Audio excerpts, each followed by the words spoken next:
Alhamdulillahi Rabbil Alamin hamdan kathiran thayyiban mubarakan fi kama yuhibbu rabbuna wa yarda wa amma ba'd.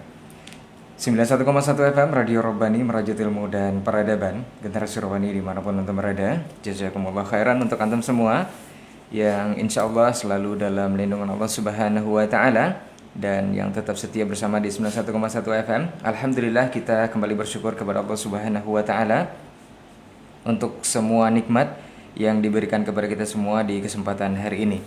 Kemudian salawat dan salam kepada Nabi Muhammad sallallahu alaihi wasallam selaku uswah hasanah kita dalam kehidupan.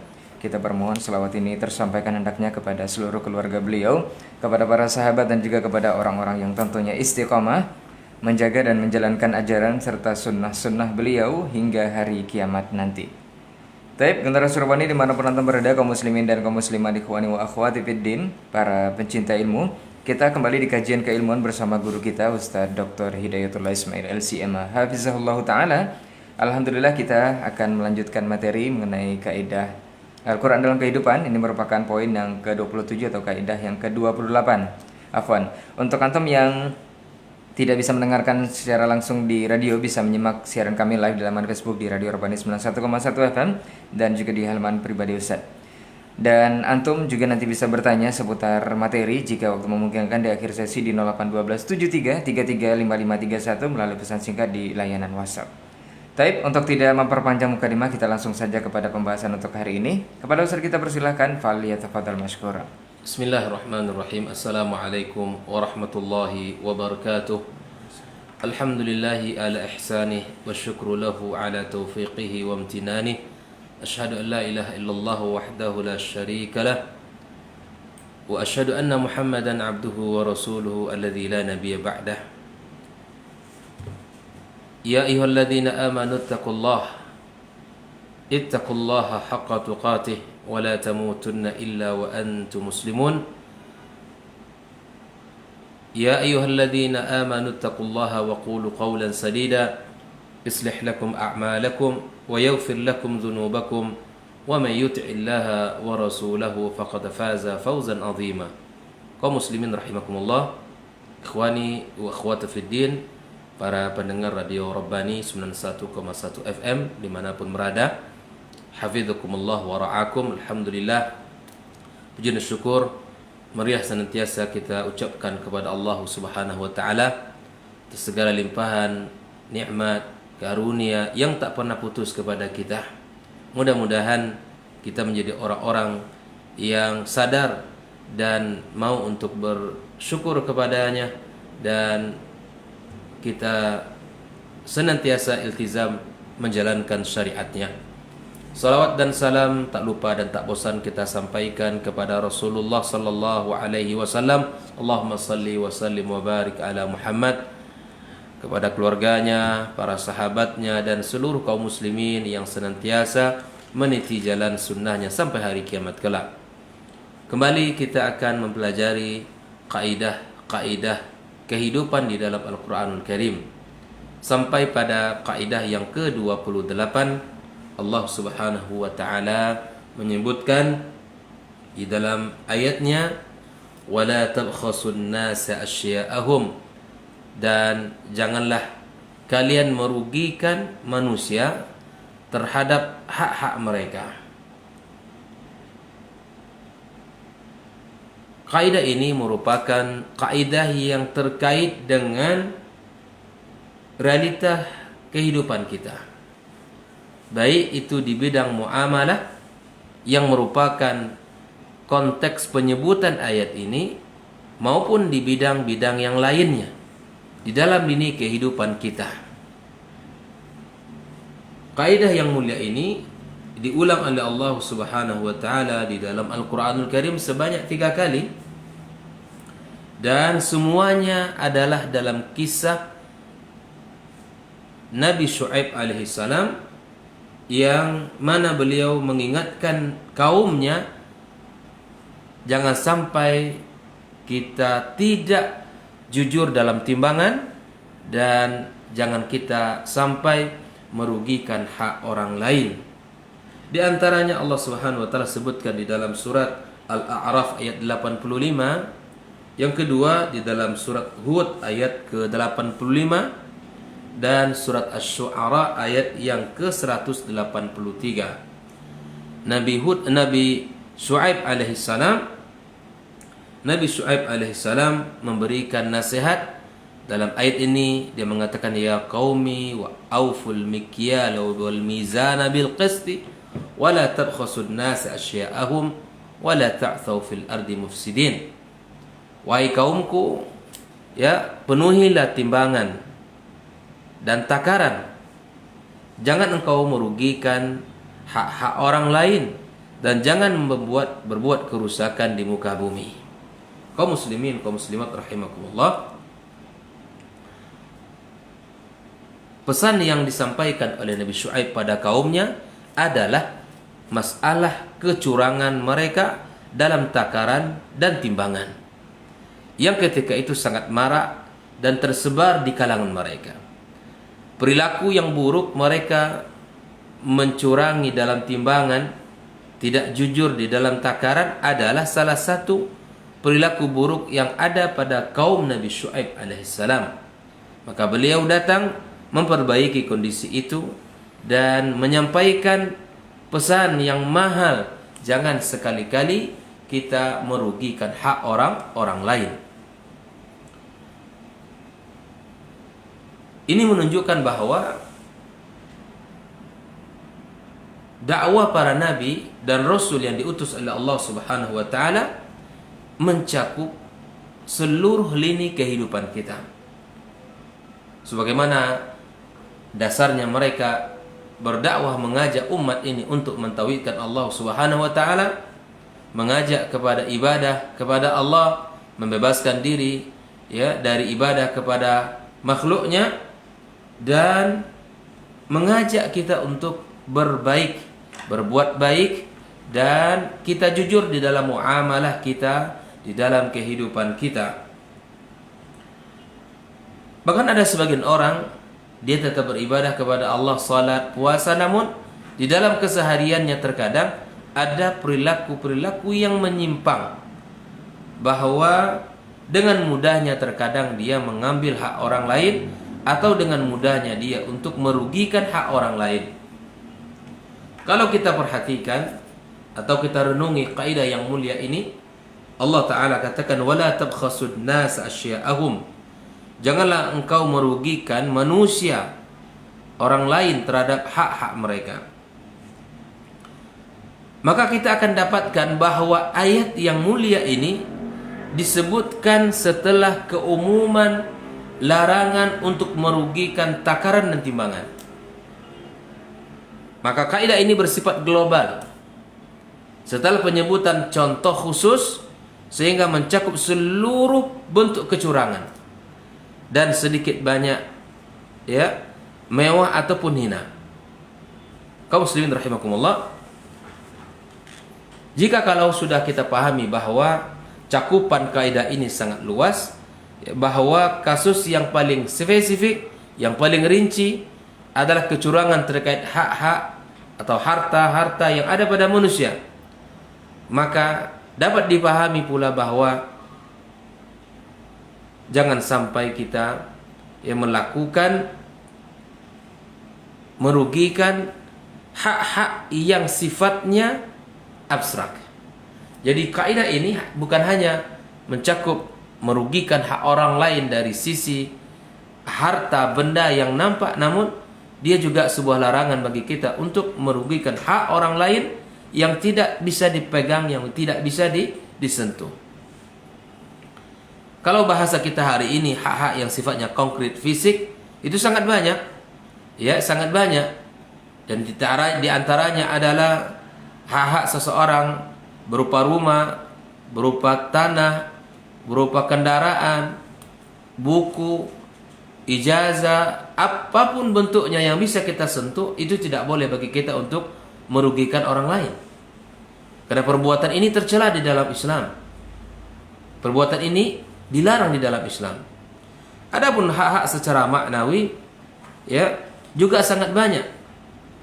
Dalam bidang muamalah kita harus faham banyak hak-hak orang lain yang patut untuk kita kita jaga. Di antaranya Allah Subhanahu wa taala menggambarkan di dalam sebuah ayatnya, "Wala yajrimannakum syana'anu qaumin ala alla ta'dilu. I'dilu huwa aqrabul littaqwa." Janganlah kebencianmu terhadap suatu kaum, terhadap suatu bangsa mendorong kamu untuk tidak bisa berbuat adil. Maka berlaku adillah, kata Allah, karena adil itu lebih dekat kepada ketakwaan. Ketika ada sebuah keputusan, sebuah hasil penilaian, maka kita orang yang menilai, atau kita sebagai orang yang bertanggung jawab memberikan penilaian, maka kita tidak boleh untuk berlaku curang, tidak boleh memberikan penilaian kecuali sesuai dengan apa yang ada padanya. Berikan nilai yang sesungguhnya. Jangan sampai kita merugikan orang-orang tersebut, diakibatkan kita tidak suka kepadanya. Bayangkan kaum muslimin, kaum muslimat rahimakumullah, Allah Subhanahu wa taala memerintahkan kita untuk bersikap objektif terhadap musuh. Jangan sampai kebencian kita menolak hak-haknya. Apakah Anda atau kita mengira bahwa yang menyuruh kita untuk bersikap adil terhadap musuh tidak memerintahkan kita untuk bersikap adil terhadap saudara sesama kita? Sesama musuh saja kita diperintahkan oleh Allah untuk bisa berbuat adil, apalagi sesama saudara seiman, seakidah, sesama saudara kaum muslimin. Kita dituntut oleh Allah Subhanahu wa taala, dan kita dididik oleh Al-Qur'anul Karim seperti ini agar kita mampu berbuat adil, menegakkan keadilan seadil-adilnya. Namun terkadang dalam realita kehidupan kita, kita dibuat bersedih dan dibuat kita tidak nyaman melihat tindakan-tindakan yang merugikan hak-hak orang lain. Secara objektif kita lihat dalam kehidupan nyata kita, sehingga banyak sekali dari perbuatan-perbuatan itu yang pada akhirnya terputuslah hubungan silaturahim, tidak saling tegur, tidak saling sapa, tidak saling silaturahim. Ini sangat banyak dalam kehidupan kita. Maka para hakim, orang-orang yang memutuskan, para penegak keadilan, orang-orang yang memiliki amanah, maka landaskanlah perbuatan itu dalam rangka menegakkan keadilan. Jangan sampai kebencian kita yang membuat kita tidak bisa berlaku adil dan sehingga kita merugikan hak-haknya. Seseorang berbeda pendapat dengan saudaranya, itu hal yang biasa. Itu hal yang biasa. Ketika dia tidak menyukai pendapat saudaranya dalam bab ini, maka jangan dibawakan ketidaksukaan pada bab itu dipindahkan kepada bab yang lain dalam muamalah.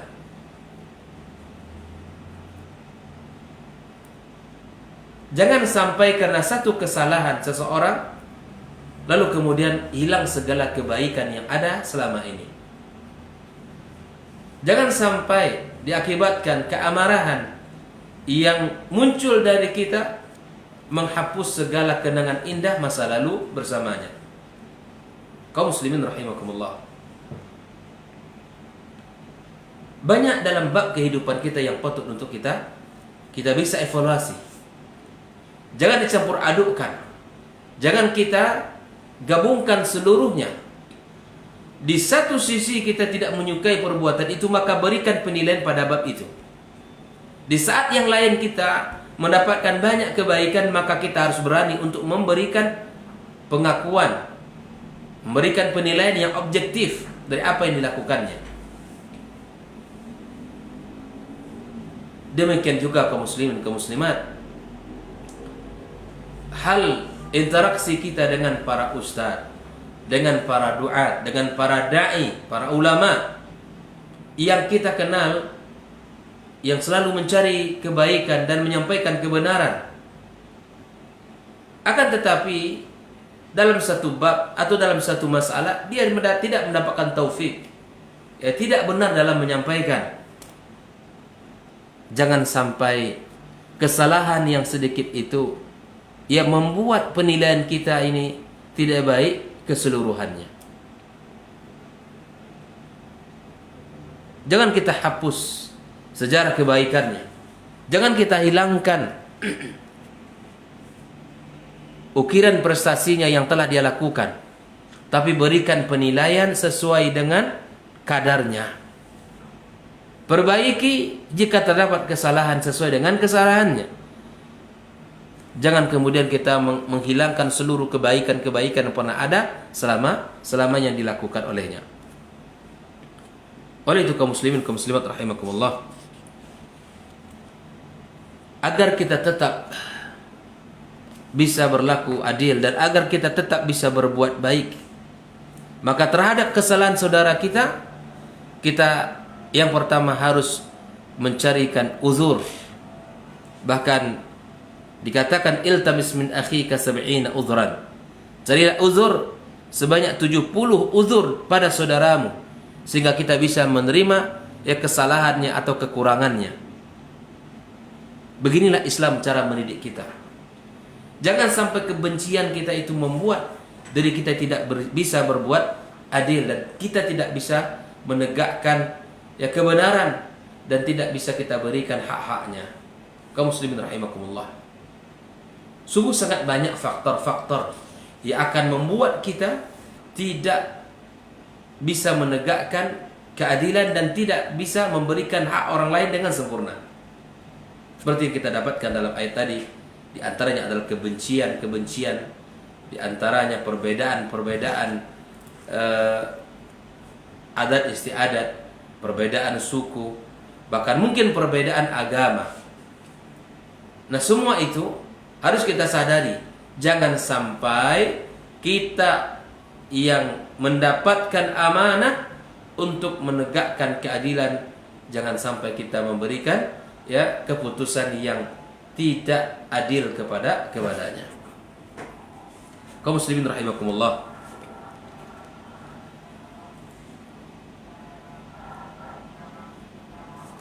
Di antara bentuk-bentuk yang sering terjadi dalam kehidupan sehari-hari kita, misalnya dalam mengkritik atau di dalam memberikan saran dan pendapat kepada katakan seseorang pejabat ataupun dalam sebuah lembaga ataupun dalam kehidupan kita bertetangga, maka sadari bahwa apa yang kita berikan itu, apalagi yang akan memberikan penilaian itu, ya, yang akan memberikan penilaian itu orang yang ditunggu-tunggu, bahkan orang yang didengarkan ucapannya. Nah, jangan sampai ucapan kita ini membawa kerugian pada hak orang lain. Bukankah nanti di hari kiamat kelak kita akan dihisab oleh Allah? Bukankah kita akan dihitung oleh Allah atas segala apa yang kita lafazkan, atas apa yang kita ucapkan, bahkan atas apa yang kita lakukan? Bukankah nanti dari kiamat kelak itu semua akan tertulis, itu semua akan tercatat rapi di sisi Allah Subhanahu wa taala, dan kita akan diminta pertanggungjawabannya oleh Allah Subhanahu wa taala. Di dunia mungkin kita bisa selamat, di dunia mungkin kita bisa berbuat zalim, di dunia mungkin kita bisa melakukan sesuatu ya yang mana ketika kita memiliki kekuasaan atau memiliki kesempatan untuk berbuat zalim, dengan mudah kita akan melakukan sesuai dengan keinginan kita. Tapi ingatlah, ketika kita berbuat zalim,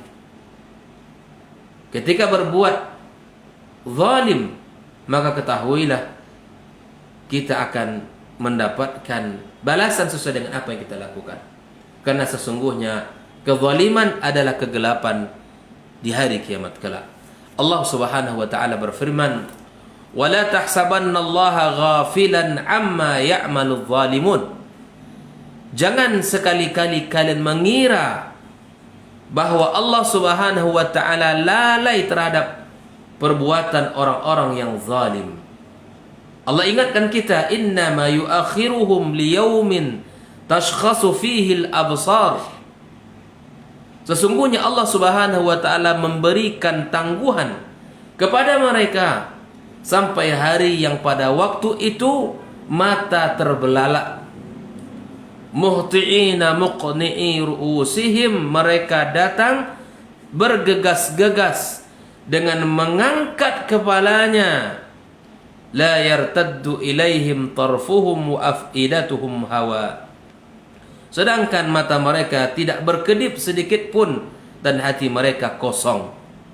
Hari yang sangat menakutkan itu kaum muslimin. Disitulah Allah akan tampakkan segala kezalimannya. Akan Allah ambil dari segala kezaliman yang akan Allah berikan, tegakkan seadil-adilnya.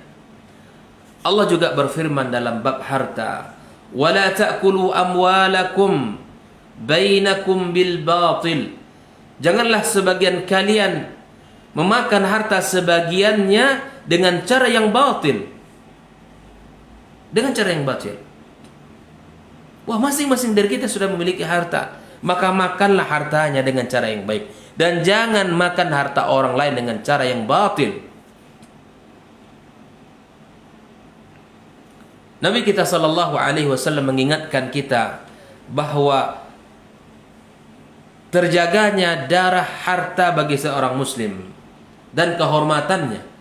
Nabi kita alaihi salatu wasallam mengatakan, inna dima'akum wa amwalakum wa a'radakum haramun alaikum ka hurmati yaumikum hadha fi syahrikum hadha fi baladikum hadha. Sesungguhnya darah, harta, kehormatan kalian haram atas kalian sebagaimana haramnya hari ini, pada bulan ini, dan pada negeri ini.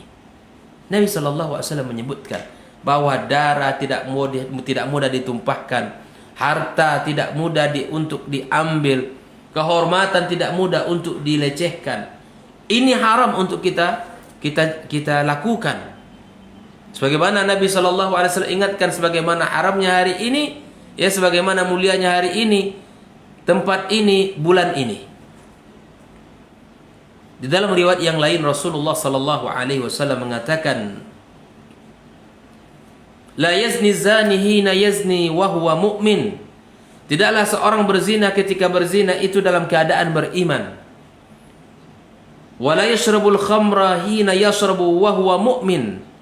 Dan tidaklah seseorang minum khamar ketika dia minum dalam keadaan beriman. Wala yasriqu hina yasriq wa huwa mu'min. Dan tidaklah seseorang mencuri ketika ia mencuri dalam keadaan beriman. Wala yantahibu nuhbatan yarfa'un nasu ilaihi fiha absarahum hina yantahibuha wa huwa mu'min.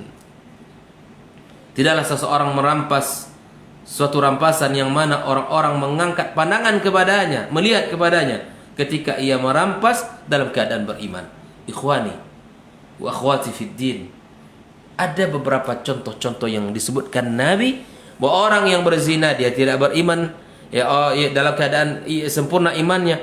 Orang yang mencuri dalam keadaan tidak sempurna imannya. Orang yang minum khamar dalam keadaan tidak sempurna imannya. Orang yang merampas hak orang lain dalam keadaan tidak sempurna imannya.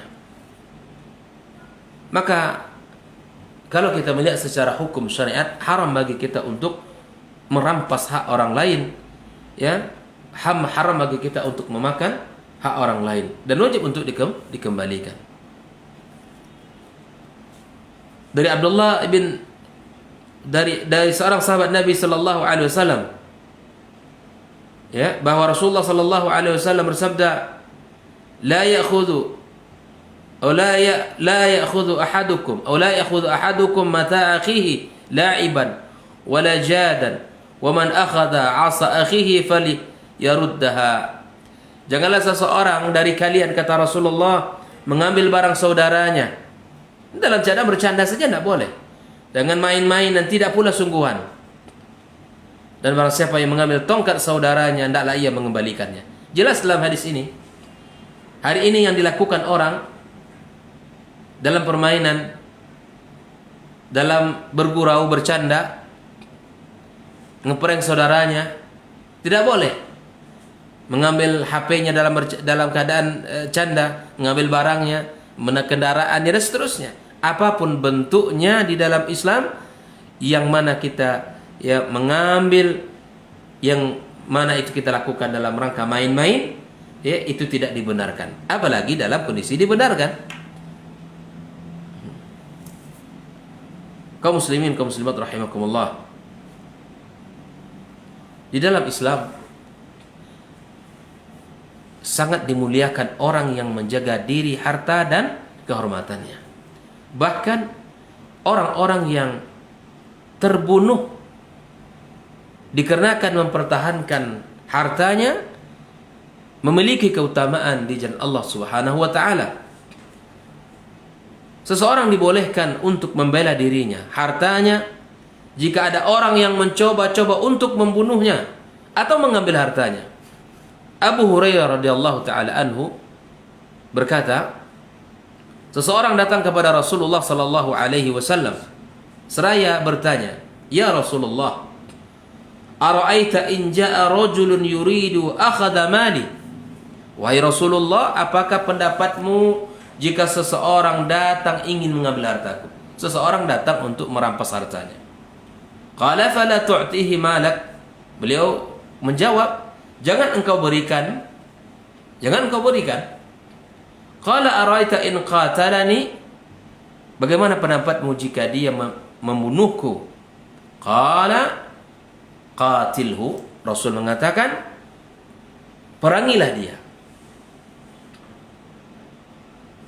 Qala araita in qatalani? Bagaimana pendapatmu wahai Rasul jika ia membunuhku, berhasil membunuhku? Fa anta syahid. Maka Rasul menjawab, engkau syahid. Qala ara'aita in qataltuhu? Wahai Rasul, kalau aku berhasil membunuhnya, bagaimana pula? Qala huwa finnar. Beliau di dalam neraka. Allahu akbar. Seseorang diberikan kedudukan, keutamaan syahid fi sabilillah kalau dia terbunuh dalam rangka membela hartanya, membela kehormatannya, dan membela jiwanya. Adapun jika seandainya kita berhasil mengalahkan dia dalam rangka membela diri kita dan harta kita, maka orang tersebut di dalam neraka. Ikhwani, kaum muslimin, kaum muslimat rahimakumullah. Beginilah Islam memberikan jaminan atas diri, atas harta dan kehormatan kita. Adakah agama yang mulia dari ini? Adakah agama yang mulia selain agama Islam yang sangat memberikan keutamaan dalam kehidupan kita? Bahkan di dalam Islam ada orang-orang yang berbuat dengan semena-mena kepada saudaranya. Dari sahabat Nabi Sa'id ibn Zaid radhiyallahu taala anhu, ia berkata, aku mendengarkan Rasulullah sallallahu alaihi wasallam bersabda, "Man zalama minal ardi syai'an tawwaqahu min sab'i aradin." Barang siapa yang mengambil sedikit tanah dengan cara yang zalim, akhi fillah wa akhti fillah, ya, ini perkara yang patut untuk kita perhatikan. Biarlah kita mengalah di dunia, asal kita nanti menang di akhirat. Tak apa-apa. Kalau dia mungkin dengan kehebatannya, kekuasaannya, diambilnya hak kita, yakinlah kita tak akan rugi. Walau mungkin dalam hitungan di dunia kita rugi, hitungan materi kita rugi, tapi yakinlah Allah tidak akan menyanyiakan kesabaran kita dan kezaliman kita. Allah akan tegakkan keadilan seadil-adilnya. Makanya orang yang melakukan ini, berbuat zalim kepada saudaranya dengan mengambil hartanya walaupun sedikit, tanahnya walaupun sedikit, maka Allah akan kalungkan kepadanya, ya, dari 7 lapis bumi. Wahai para saudagar, wahai para yang kaum muslimin yang senantiasa ya memiliki sifat-sifat yang seperti ini dengan mudah merampas hak orang lain, dengan mudah dan mengaku itu tanah dia, dengan mudah mengaku itu adalah harta dia, padahal sesungguhnya bukan harta dia. Maka ketahuilah Anda ya akan dikalungkan di hari kiamat kelak oleh Allah dari 7 lapis langit dan bumi. Allah akan kalungkan itu ke leher Anda di hari kiamat kelak. Ya. Maka berhati-hatilah dengan hak orang lain. Jangan sampai kita berbuat zalim. Dari Salim dari ayahnya radhiyallahu taala an, ia berkata Nabi sallallahu alaihi wasallam bersabda, "Man akhadha minal abdi syai'an bighairi haqqihi, khusifa bihi yaumal qiyamati ila sab'i aradin." Barang siapa yang mengambil tanah sedikit saja dengan cara yang tidak dibenarkan dalam Islam, maka ia akan dibenamkan ke dalam tanah tersebut pada hari kiamat hingga 7 lapis bumi. Dibenamkan sampai 7 lapis bumi ini. Barang siapa yang merampas lalu ia menanaminya atau membangun di atasnya, maka dia harus untuk mencabut tanaman itu dan merobohkan bangunannya. Rasulullah sallallahu alaihi wasallam bersabda, "Laisa li'irkin zalimin haqqun." Tidak ada hak bagi keringat orang yang zalim. Tidak ada. Tidak ada hak ya berkeringat bagi orang yang zalim. Apabila ia mengolahnya, mengambil nafkahnya, mengambil hasil dari tanaman milik hasil tanaman dari ditanam milik orang lain, maka Rasulullah sallallahu alaihi wasallam mengatakan, "Man zar'a fi ardi qaumin bighairi idznihim, falaysa lahu min az-zar'i syai'un wa lahu nafaqatuhu." Barang siapa yang menanam di atas tanah suatu kaum tanpa seizin mereka, maka ia tidak memiliki apapun dari tanaman tersebut, namun ia mendapatkan nafkahnya. Kaum muslimin rahimakumullah. Maka sungguh sangat banyak dan sangat luas ya pembahasan di dalam ayat kaidah wala tabkhasud nasa asya'ahum. Jangan engkau rugikan hak-hak manusia. Ya, jangan engkau rugikan hak-hak mereka. Jangan engkau rugikan karena masing-masing dari kita yang memiliki tanggung jawab dan masing-masing dari kita yang memiliki ya hak yang patut untuk kita jaga dan patut untuk kita hormati. Kaum muslimin, kaum muslimat rahimakumullah. Allah Subhanahu wa taala telah menggambarkan dalam ayatnya, "Inna akramakum indallahi atqakum." Sesungguhnya orang-orang yang bertakwa yang mulia di antara kalian adalah orang-orang yang bertakwa di antara kalian. Maka timbangan kemuliaan di sisi Allah Subhanahu wa taala di mana Allah yang mengatur alam semesta, Allah yang menjaga kita, Allah yang memberikan kepada kita segala kebutuhan kita. Maka timbangan kemuliaan di sisi Allah Subhanahu wa taala itu adalah ketakwaan kita. Barang siapa yang bertakwa dengan Allah Subhanahu wa taala dengan mengerjakan seluruh perintah-perintahnya dan menjauhi seluruh larangan-larangannya, maka dialah orang yang mulia dan dialah orang-orang yang ditinggikan Allah Subhanahu wa taala. Walaupun dia rendah dalam pandangan manusia. Kaum muslimin, kaum muslimat rahimakumullah. Kemuliaan kita sekali lagi adalah dengan ketakwaan kita, dengan menjaga diri kita. Jangan sampai kita merugikan hak-hak orang lain dan jangan sampai kita memakan hak-hak orang lain. Saya akan tutup dengan sebuah hadis Rasulullah sallallahu alaihi wasallam dalam sebuah hadis riwayat Imam Ahmad ya dan Al-Imam Al-Bukhari dalam kitab Al-Adab Mufrad, bahwa jangan sampai kita menzalimi orang yang lemah.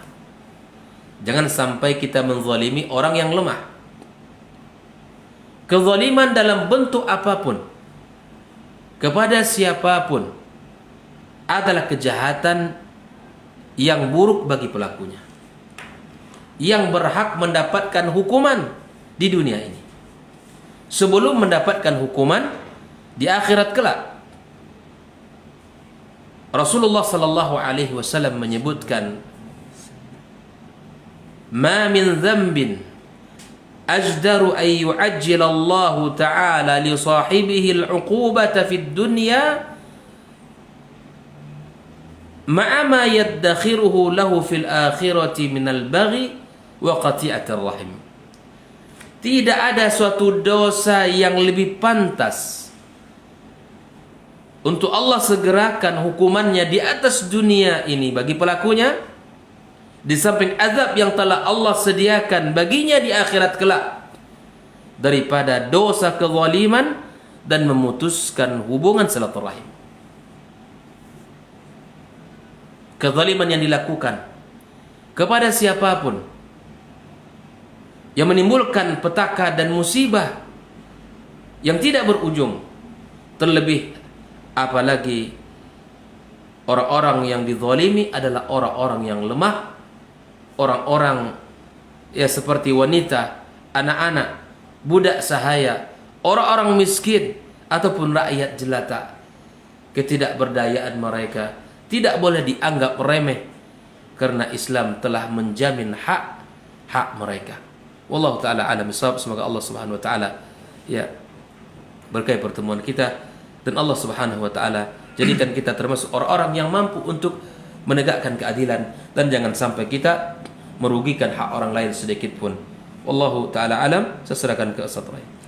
Baik, jazakallah khairan Ustaz untuk materi kita di kesempatan hari ini. Mudah-mudahan apa yang sudah kita bahas mengenai kaidah ke-28 dari 50 kaidah Al-Quran dalam kehidupan bisa kita terapkan juga dalam kehidupan sehari-hari. Dan seperti biasa untuk antum dan antuna semuanya, khusus yang mendengarkan di kesempatan pagi hari ini, bisa bertanya di akhir sesi atau di sisa waktu sebelum kita tutup kajian di 0812 73 335531. Kita bacakan pertanyaan yang sudah masuk Ustaz di 0812 73 335531. Bismillah. Assalamualaikum warahmatullahi wabarakatuh Ustaz. Assalamualaikum warahmatullahi wabarakatuh. Ustaz, izin bertanya dari Ibu Saripah di seputaran Tarai. Ustaz, saya bertetangga di sebuah komplek perumahan. Itu ada batang pohon mangga tetangga yang daunnya kalau gugur itu sampai ke pekarangan rumah saya. Cukup banyak Ustadz.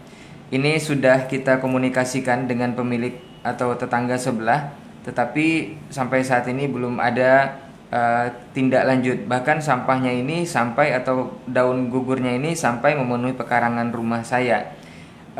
Apakah ini harus terus dikomunikasikan atau ditindaklanjuti ke pihak RT dan setempatnya? Apakah ini juga termasuk perbuatan zolim dan merugikan Ustadz? Mohon penjelasannya dan nasihatnya Ustadz. Jazakallah khairan. Bismillahirrahmanirrahim. Alhamdulillah wassalatu wassalamu ala Rasulillah wa ala alihi wa sahbihi wa mawala amma ba'd. Naam, yang pertama ada adab-adab yang mesti kita pahami di dalam Islam ketika kita bertetangga, ketika hidup bersama orang-orang yang ada di sekitar kita. Yang pertama, jangan sampai terganggu tetangga kita oleh perilaku kita. Bahkan Nabi SAW menyebutkan mukmin itu, ya, mukmin itu adalah mukmin yang mana orang lain ya selamat dari lisannya dan perbuatannya. Menjaga kenyamanan tetangga, menjaga kenyamanan orang-orang di sekitar kita adalah tuntunan syariat. Ketika kita bertetangga dengan orang lain, ya jangan sampai membuat mereka ini merasa tidak nyaman dengan kita. Baik itu dengan ucapan kita maupun dengan perbuatan kita. Perilaku kita, tindak tanduk kita, akhlak kita, muamalah kita. Jangan sampai tetangga-tetangga kita atau orang-orang yang ada di sekitar kita merasa tidak nyaman dengan kita. Bahkan tetangga itu memiliki hak yang sangat besar di dalam Islam. Bahkan Rasulullah sallallahu alaihi wasallam menyebutkan, hampir saja aku mengira, kata Rasulullah, bahwa tetangga itu mewarisi tetangganya. Saking besarnya hak tetangga kepada saudaranya. Saking seringnya malaikat-malaikat Allah menyebutkan betapa keutamaan tetangga terhadap tetangganya. Apalagi tetangga yang paling dekat pintunya dengan pintu rumah kita. Di antara dosa-dosa yang paling dibenci Allah Subhanahu wa taala apabila seorang tetangga mengganggu istri tetangganya. Waliyatubillah. Ini perbuatan-perbuatan yang kita lihat. Atau jangan sampai misalnya seperti tadi. Pohon yang kita tanam di rumah kita, di tanah kita, lalu kemudian akhirnya mengganggu tetangga kita. Baik itu mungkin dengan daun yang berjatuhan, ataupun mungkin dengan pohon yang dahannya mengarah ke arah rumahnya. Andai ini terjadi, maka kita harus sebagai seorang muslim sadar, tahu bahwa kita tidak boleh membiarkan pohon itu, membiarkan sampah-sampahnya berjatuhan ke halaman tetangga, atau mengganggu tanaman tetangga, atau kenyamanan tetangga kita. Kita harus potong. Kita harus buang. Karena Islam sangat menghargai tetangganya. Nah, kita sebagai tetangga yang dizalimi dalam hal ini, tentu kita komunikasikan dengan cara yang baik dan hikmah, dengan lisan yang baik pula, mendatangi tetangga kita, mengabarkan, menginfokan bahwa daun-daunnya sangat lebat, selalu jatuh ke halaman kami. Mohon pertimbangan, mohon pohon ini untuk kita bersihkan. Maka tentu langkah yang pertama sudah benar dilakukan, memberikan nasihat dan masukan, tentu dengan cara yang baik pula. Andai mungkin ini tidak berhasil, maka boleh kita lakukan tahapan berikutnya untuk menyampaikan kepada yang berwenang dalam lingkungan kita itu. Tidak masalah untuk kita sampaikan dan kita adukan. Kalau dia tidak menanggapi, kalau dia tidak memberikan reaksi terhadap apa yang kita laporkan kepadanya, maka itu saudara-saudari kaum muslimin kaum muslimat rahimakumullah, jangan sampai tetangga kita tidak nyaman dengan kita. Karena tetangga memiliki hak yang besar atas tetangganya. Bahkan di dalam hadis Al-Imam Al-Bukhari dalam kitab Al-Adab Al-Mufrad menyebutkan banyak hal, hadis-hadis tentang keutamaan tetangga terhadap tetangganya. Bukankah Rasulullah sallallahu alaihi wasallam menganjurkan untuk menjaga perasaan tetangga kita? Jangankan tumbuhan, makanan saja jika kita masak dianjurkan oleh Nabi untuk melebihkan masakan kita. Karena barangkali aroma dari masakan kita itu tercium oleh tetangga kita, sementara dia tidak bisa masak untuk melakukan masak seperti yang kita lakukan, sementara dia tidak memiliki kemampuan untuk melakukan apa yang kita lakukan di dapur kita. Maka sebagai bentuk penghormatan kita kepada tetangga kita, maka Nabi Shallallahu Alaihi Wasallam menyuruh kita untuk melebihkan makanan kita, agar kita bisa berbagi kepada tetangga kita. Dan ada hal lagi yang perlu kita ingat, bahwa seseorang menghormati tetangganya itu tanda dia beriman kepada Allah dan hari akhir. Di antara barometer kuatnya iman seseorang kepada Allah dan Rasulnya, kuatnya iman seseorang kepada Allah dan hari akhir, dilihat sejauh mana dia memuliakan tetangganya. Man kana yu'minu billahi wal yaumil akhir falyukrim jarahu. Barang siapa yang beriman kepada Allah dan yaumil akhir, maka hendaklah dia memuliakan tetangganya. Sesungguhnya hak tetangga itu sangat besar kepada kita. Bahkan kita rasakan pula ketika kita mendapatkan kesulitan, musibah, bencana, apapun namanya, kita sadar yang paling pertama datang itu tetangga, bukan saudara kandung kita yang jauh tinggal di sana. Mereka akan membantu kita. Mereka akan membantu kita. Orang yang datang lebih awal untuk meringankan beban kita.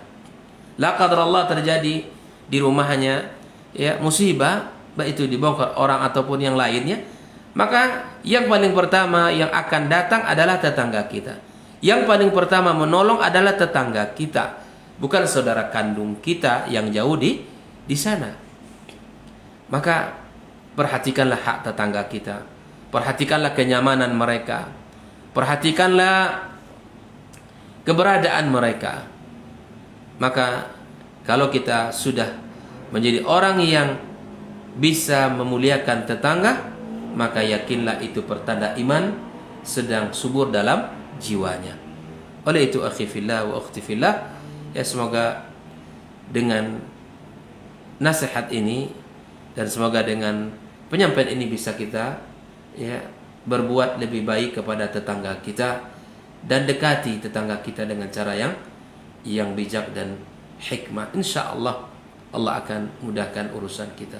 Wallahu taala a'lam bissawab. Baik, jazakallah khairan Ustaz untuk jawaban dan juga nasihatnya, mudah-mudahan bisa dipahami oleh Ibu Saripah yang di seputar antara yang bertanya untuk kesempatan hari ini mengenai adab bertetangga, dan mudah-mudahan tidak ada yang terzolimi antara satu dengan yang lain. Baik, kita ke pertanyaan selanjutnya Ustaz. Assalamualaikum warahmatullahi wabarakatuh Ustaz. Waalaikumsalam warahmatullahi. Ustaz, bolehkah saya berpuasa khususnya di bulan Sya'ban ini yang sangat dianjurkan menurut hadis-hadis yang didengar tanpa minta izin ke suami? Karena ketika minta izin ke suami, beliau hanya diam saja, tidak memberikan kata iya dan tidak juga melarang. Tapi saya tetap melakukan puasa. Apakah ini saya termasuk menzolimi hak suami atau seperti apa Ustaz? Naam.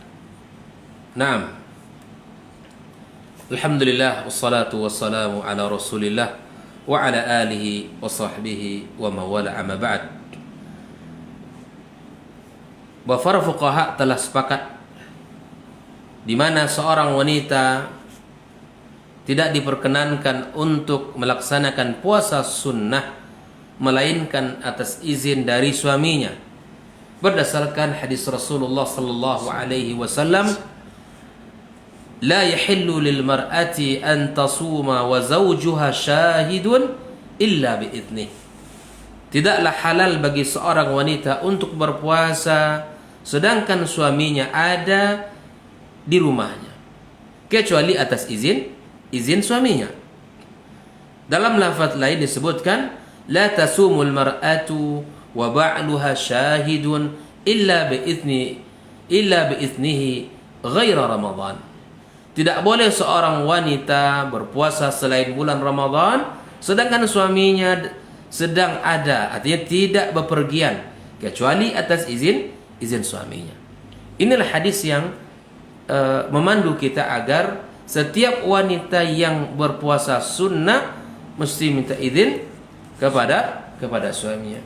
Di antara ulama Syafi'iyah mengatakan bahwa yang dimaksud dengan izin ini bisa jadi dengan ridha suami. Ya. Ridha suami sudah sama dengan izin. Andai suami ibu itu ya diamnya menunjukkan ridha, maka tidak mengapa. Namun seandainya ya ketika ibu berpuasa dan suami tidak ridha, diamnya menunjukkan tidak ridha, maka ini tidak dibolehkan. Al-Imam An-Nawawi rahimallahu taala menyebutkan larangan pada hadis di atas dimaksudkan untuk puasa tatawwu', puasa sunnah yang tidak ditentukan waktunya. Puasa sunnah bulan Sya'ban kita dianjurkan memang untuk memperbanyak ibadah puasa sebagaimana Rasulullah sallallahu alaihi wasallam melaksanakannya. Maka komunikasikanlah dengan baik dengan suaminya, ajak untuk puasa sunnah dan sampaikan bahwa Rasulullah sallallahu alaihi wasallam ya menganjurkan kita untuk mempersiapkan diri ya untuk melatih puasa sunnah di bulan Sya'ban ini. Wallahu taala alam bissawab. Baik, jazakallah khairan Ustaz untuk jawaban dan juga nasihatnya. Mudah-mudahan bisa dipahami oleh ibu yang bertanya mengenai amalan sunnah di bulan Sya'ban, khususnya untuk memperbanyak puasa. Memang perlu komunikasi yang baik antara suami dan istri. Taib, untuk hari ini kita cukupkan kajian bersama Ustadz, dan insya Allah di esok hari jika waktu memungkinkan kita akan kembali sambung kajian di jam dan waktu yang sama di 91,1 FM Radio Robbani, merajut ilmu dan peradaban. Afwan untuk semua salah kata dan khilaf bicara. Kita tutup dengan doa kafaratul majlis. Subhanakallahumma wa bihamdika asyhadu an la ilaha illa anta astaghfiruka wa atubu ilaik. Assalamualaikum warahmatullahi wabarakatuh. Waalaikumsalam.